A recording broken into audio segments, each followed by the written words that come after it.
Okay guys, hey, we're here doing a video again. In this video, we'll be eating.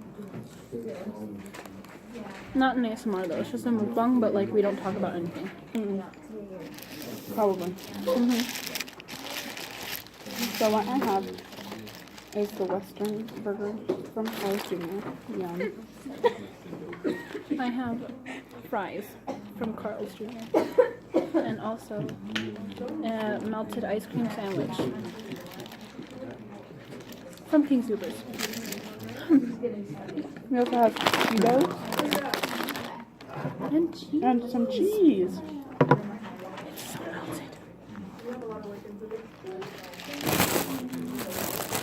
So, you got any tea to spill? My sim striking was a wreck. I hated that. I almost died.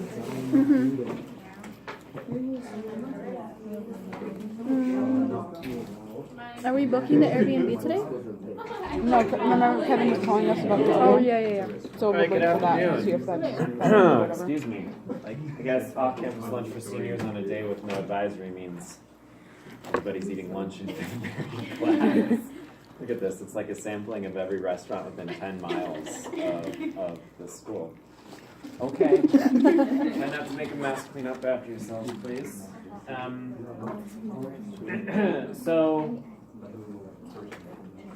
Today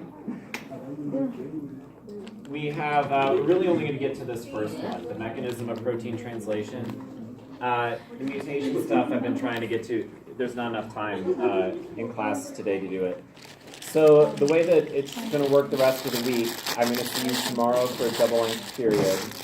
We'll look at mutation and then look at advanced topics and cases, particularly a lot of new technology in DNA, both in research and also in medicine, that you can understand now that you have some more in-depth knowledge of biochemistry itself. We'll do review in class on Thursday with a formative on Friday, and that formative will cover everything since the last one, so it'll be the second half of our material study guide, which should go up tomorrow. And then next week we'll do the summative, that's all of the DNA material all in one big test, okay? And then we'll move on to new topics, including biochemistry of modern medicine. And really, this is a very, very short trimester. I'm kind of shocked when I counted weeks. I think next week, at the end of this week, there's what, 4.5 weeks before finals? It's really, really short, which is too bad, because like you like these trimesters to be like 3 units per trimester. The first trimester is 3 units. This one's going to be only 2 because of that, but there's not a lot we can do about that. So today's focus is on protein translation, mutation, and advanced topics tomorrow. She had to put her hair up. She's getting ready to scrub. My hair kept getting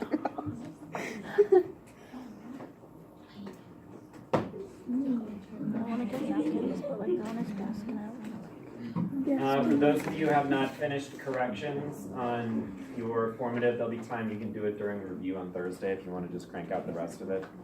That should work out just fine. Okay. So I've posted quite a bit of stuff in Google Classroom. Again, this is always supplementary. This is always to aid your understanding. If I use any of them in class, obviously I care about them more than the others. But with any of these, please be reminded that you don't have to memorize every detail. It's to improve your overall understanding and to pull only the details out of it that I emphasize in class or that are on the study guide.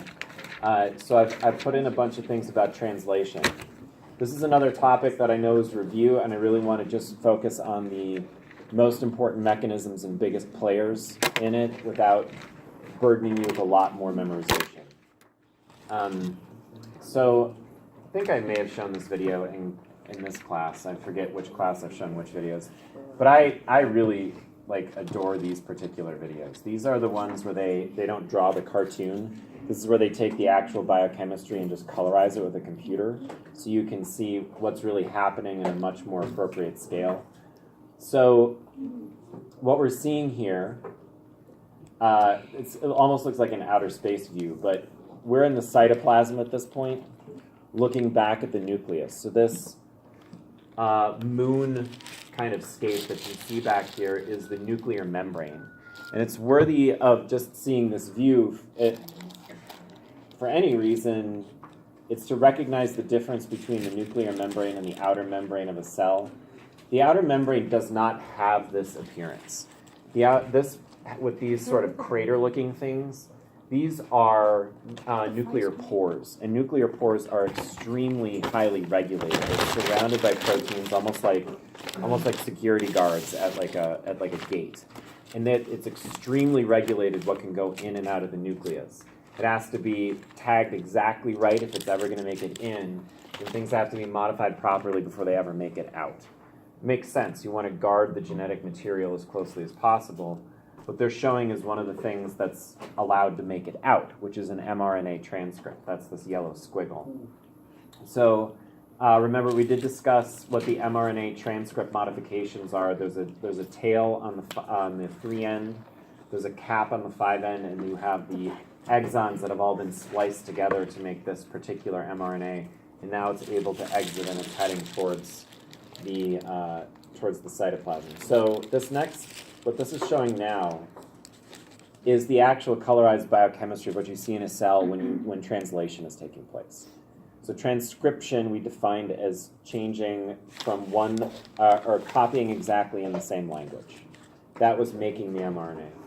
Now we're translating, and the definition of translation is to change languages, and that's exactly what we're doing here. We're translating from a nucleic acid language to a protein language. So let's watch this happen. See if you can notice something unusual about the way that it's moving down the mRNA.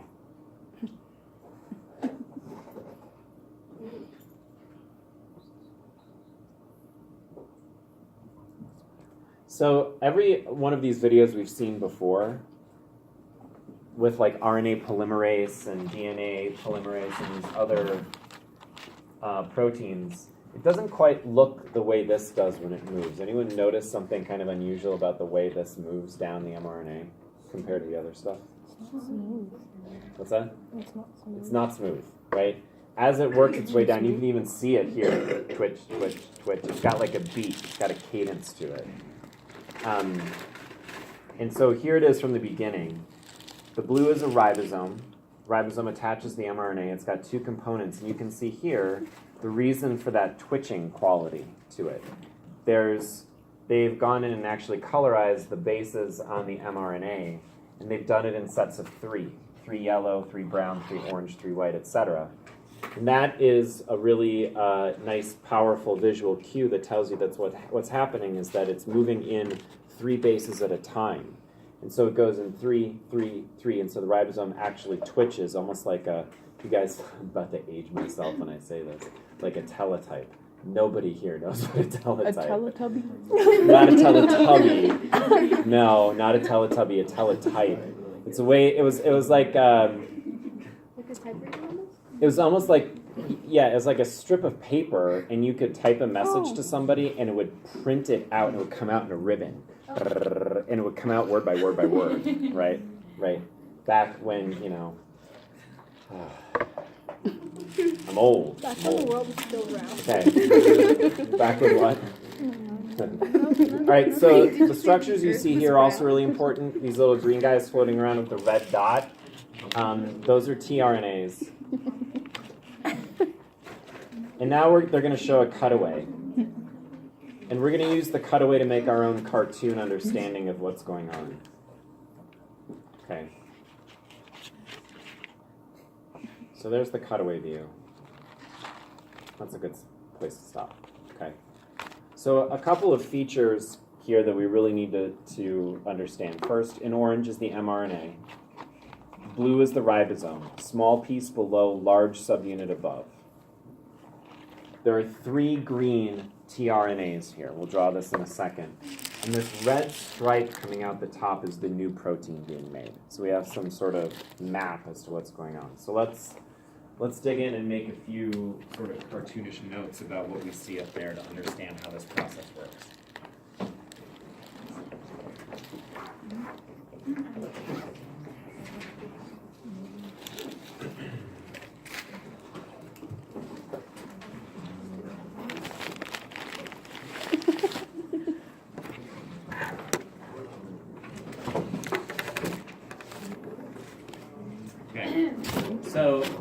definition of translation is to convert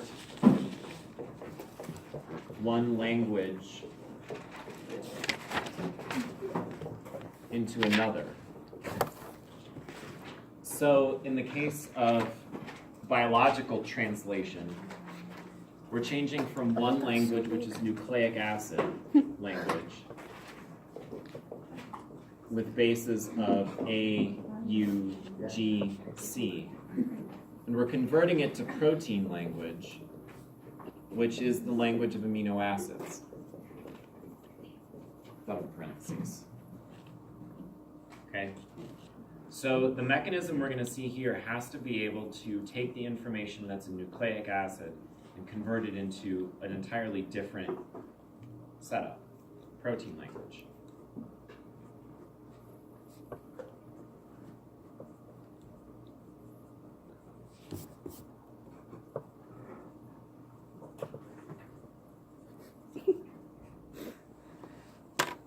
So we're going to do sort of a representation of what we see over there with some labels. So here's our mRNA transcript. That's in orange on the screen. And I'm going to put a series of letters up here for to represent the bases that are on the mRNA. Which letters you put up here, it's pretty much up to you to help you understand what's going on. The only thing that matters, and this should, a lot of students remembered this from last year, is the first three letters need to be these three. Then after that, I'm going to just kind of put a few in here. C, C, A, G, A, U, C, A, C, and then finally I'll put U, A, G.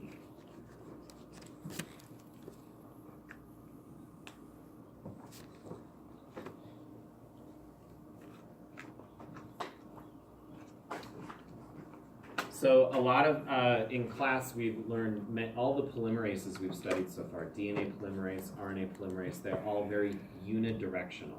They can only read from 3 to 5, and therefore synthesize the complement strand 5 to 3. This is the one place where that sort of changes. In the ribosome, which is the enzyme that's going to perform this function, actually moves from 5 to 3. Okay, now I'm going to draw in the two subunits of the ribosome. You don't need to know the names for the subunits. They're actually different in eukaryotes versus prokaryotes anyway, so that'd be even more to keep track of, and I don't think we should bother. So I'm going to just draw the small little blue unit underneath this grouping, CCA, and then I'll have a larger subunit above it, like that. So the ribosome comes in two pieces. And the mRNA gets pulled in between the two pieces like that. So this is the ribosome.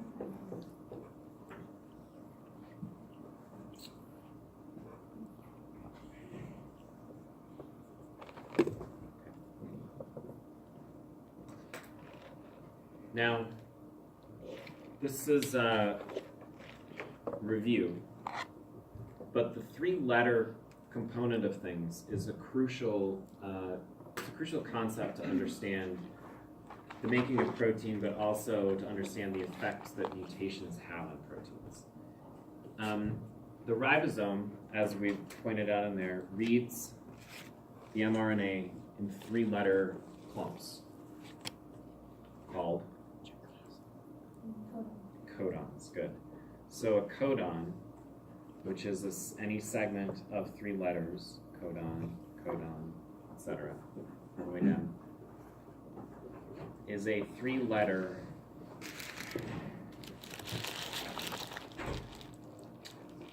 grouping on mRNA. Okay. And this introduces a really interesting concept in language. And that concept is the idea of a reading frame.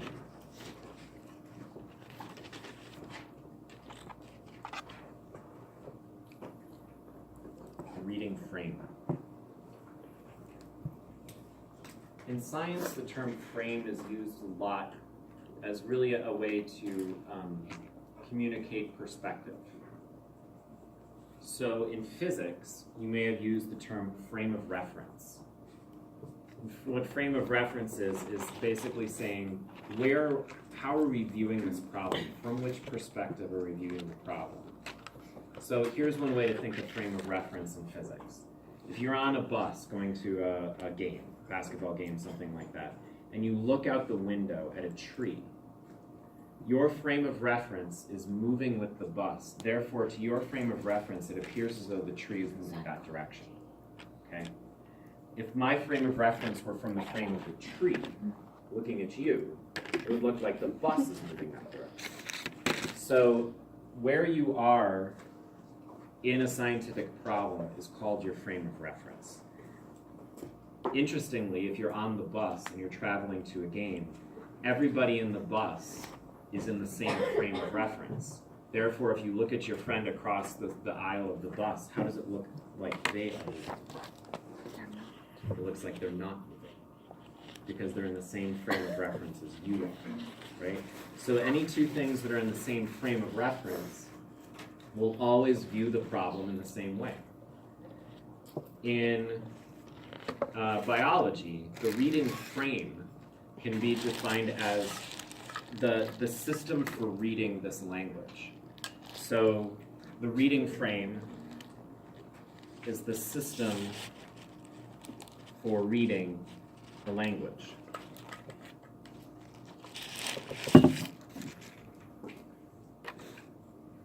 Okay. In biology, the system for reading this language is 5' to 3' in 3-letter groups. Is there a reading frame when you are reading a book? Do you have a reading frame? Extra frame? Yeah, I mean, English has a reading frame in that you read left to right, you read top to bottom, right? There's no restriction on how long the words have to be. But there is a system for reading that language. It's the same in biology, so this is the reading frame. And that reading frame, in this case, always starts with the first 3-letter group and goes from there. It turns out that in some organisms, they're able to actually shift their reading frame a little bit, so they can start here, or they can start here, or they can start here. So there may be multiple reading frames in the same mRNA. For us, though, we have one reading frame system on every mRNA. Okay, so that gets us the orange line, that gets us the blue subunits, that gets us understanding why it's moving down the mRNA of twitch, twitch, twitch, twitch. It's going 3 letters at a time. That's its reading mechanism. Okay. Now let's actually look at how the translation process happens. So translation, changing from one language to another, means that you actually need a molecule that can speak both languages, just like a translator. And the molecule that can speak both languages is what you see in green up there. I'm going to just cartoonishly draw it as an oval, the kind of match that you see there. But that material is called tRNA, which is transfer RNA. Okay.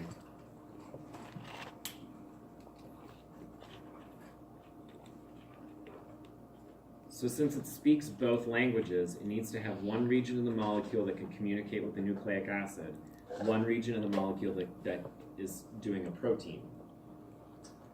So it's hard to see on here because it's moving so fast, and because they're showing actually all of the individual atoms in here, and there's thousands and thousands of them. So we have, here's a, oops, that's actually not what I wanted. This is a little more like it. This tells you how the two communicate, how the tRNA communicates with nucleic acids and communicates with protein. tRNA is actually a piece of RNA, but it's been twisted and bent in a certain way so that it always exposes 3 bases on the bottom. And those 3 bases exactly complement the codon. So this tRNA at the bottom would have the 3 complementary letters to these. It would have G, G, U. And that's physically part of the tRNA molecule, is these 3 letters. Since it's the exact complement of the codon, this is the anticodon. Actually, it's usually not hyphen. So the tRNA possesses the anticodon. So part of the molecule, the whole tRNA is quite large, but part of the tRNA molecule is the 3 letters at the bottom, the anticodon. Okay, so an anticodon is the complement to the codon, and it exists as part of the tRNA.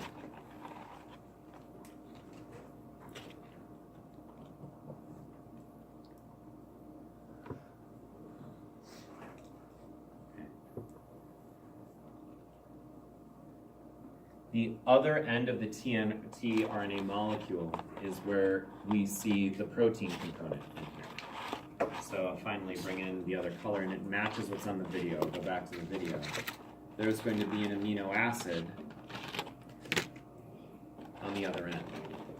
And amino acids are the monomers of protein. They show it here, so it's physically attached. Okay, here we are. So, if we go back to these tRNAs they show swimming around, try and stop it randomly at a good spot. Not bad. One more try. There we go. So they're showing here in green these things moving around. This green molecule is the tRNA. On this end is the anticodon that can match up with the codon, and that little red dot there is an amino acid.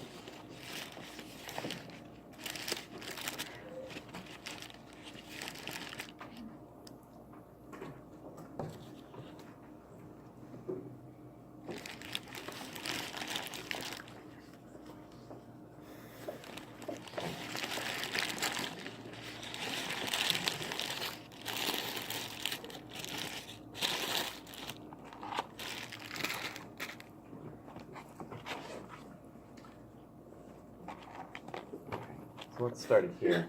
So here's the process actually happening full speed. We'll slow it down here in a second. But that red string going off the top is the amino acid from each tRNA being added to the next, and making a long string of protein coming out the top. Every time it moves down by 3, it adds a new amino acid. So you can see this kind of conveyor belt idea here. And so let's get that on our cartoon. What's happening is there's really 3 tRNAs involved at any second. There's a tRNA here that's on its way out. And there's a tRNA here that's on its way in. We can figure out what the anticodons are on each of these. What's the anticodon on the one that's on its way out? UAC, because it matches this the last codon. So the ribosome was here. It had this tRNA. It's moved down. It's looking at this one now. The next tRNA coming in should have an anticodon that matches the next 3 letters. C, U.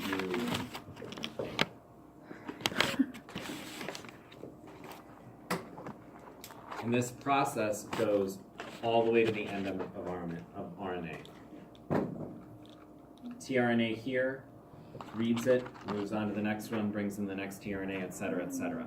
But if you're just bringing in one tRNA after the other, you're not doing anything special. The special thing, the thing that makes the ribosome probably the most important single bundle of excuse me, of material in the human cell is what it does with those amino acids. The purpose is to make a protein. There was an amino acid on this. That tRNA brought in an amino acid. So did this. this amino acid is the start of the protein. This is the next amino acid on the protein. And this one here is the next amino acid on the protein. It is building a chain of proteins. This is now on top here. And the next amino acid will fall in line. The next amino acid will fall in line. And what you're seeing as this goes is it's building a chain of amino acids that becomes a protein.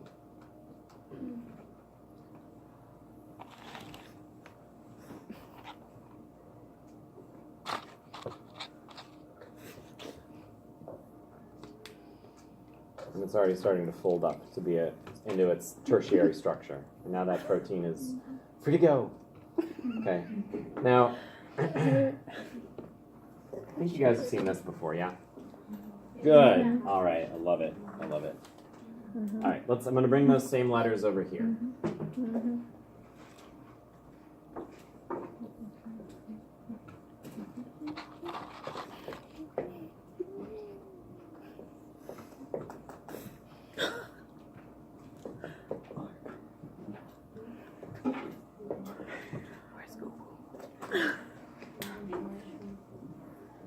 Okay.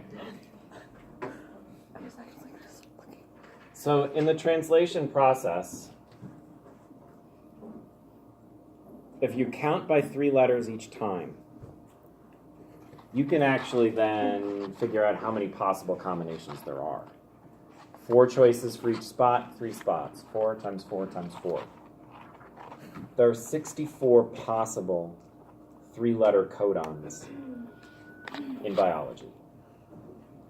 And here's how you would read this chart. If the first letter is U, the second letter is C, and the third letter is C, that's the possible outcome of UCC. Okay. So let's just take a look at where we find AUG. Can everyone find the amino acid that goes with AUG? The first codon. Met. And there's only one of them. Okay, that's kind of unique in this. But AUG, methionine, or MET, is only associated with this. All mRNAs start with AUG, and that's a detail to remember.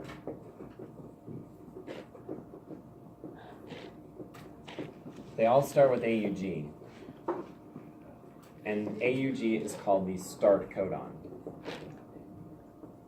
In the video we saw ribosome attached to the mRNA. It gloms onto AUG every time. It's the start signal for every protein.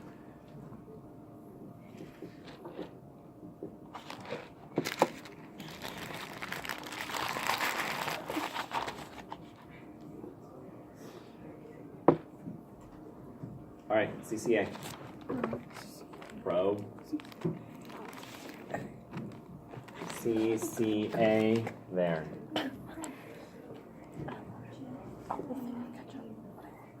Okay, and as we were discussing over here,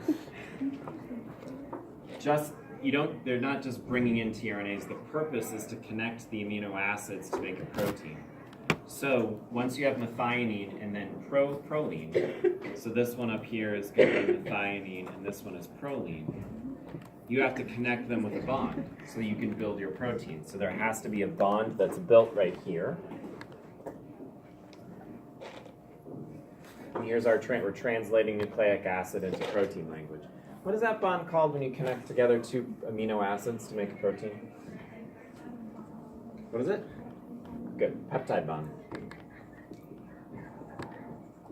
So we're building a protein, 1 amino acid at a time connected by peptide bonds. GAU. Right, so that's aspartate. You don't need to know the names of all the amino acids. They're all up there. CAC. That's for histidine.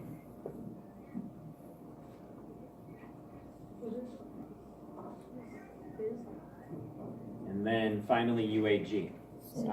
Stop. Okay. All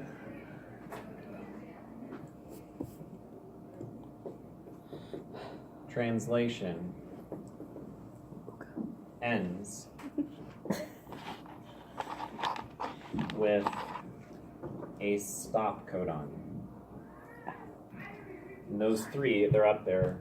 You'll get this table, and you'll never have to memorize any of this. UAA, UAG, UGA. And when the ribosome encounters that, there's no amino acid for it. It just falls right off the mRNA.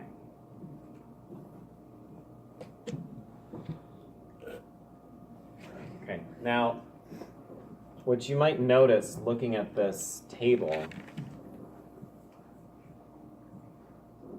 there are 64 codons.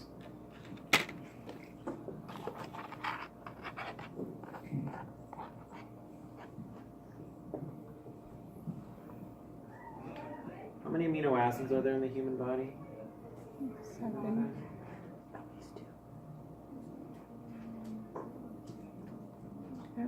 You can kind of count them up. 1, 2, 3, 4, 5, 6. That's a repeat. 7, 8, 9, 10, 11, 12, 13, 14, 15, 16, 17, 18, 19, 20. There are 64 codons for 20 amino acids.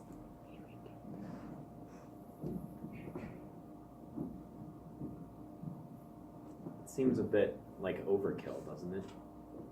I mean, if you have 20 amino acids, you should just need 20 codons, maybe an extra one for start and stop, so like 21 or 22. But the way that this code is set up, your options are, if you have a 2-letter code, that's only 16 options. That's not enough. If you add one more letter and go to a 3-letter code, you jump to 64. So you either get 16 or 64, there's nowhere in between. So you have to choose 64 in order to get all 20 of your amino acids coded for. But the result is that there is some built-in redundancy. I mean, look at proline. There are 4 ways I could get proline. That's redundant. It seems unnecessary. And actually, you have to do it that way because with 3-letter groupings, you need at least 3 letters just to get your 20 amino acids. There's actually 6 different codes for leucine.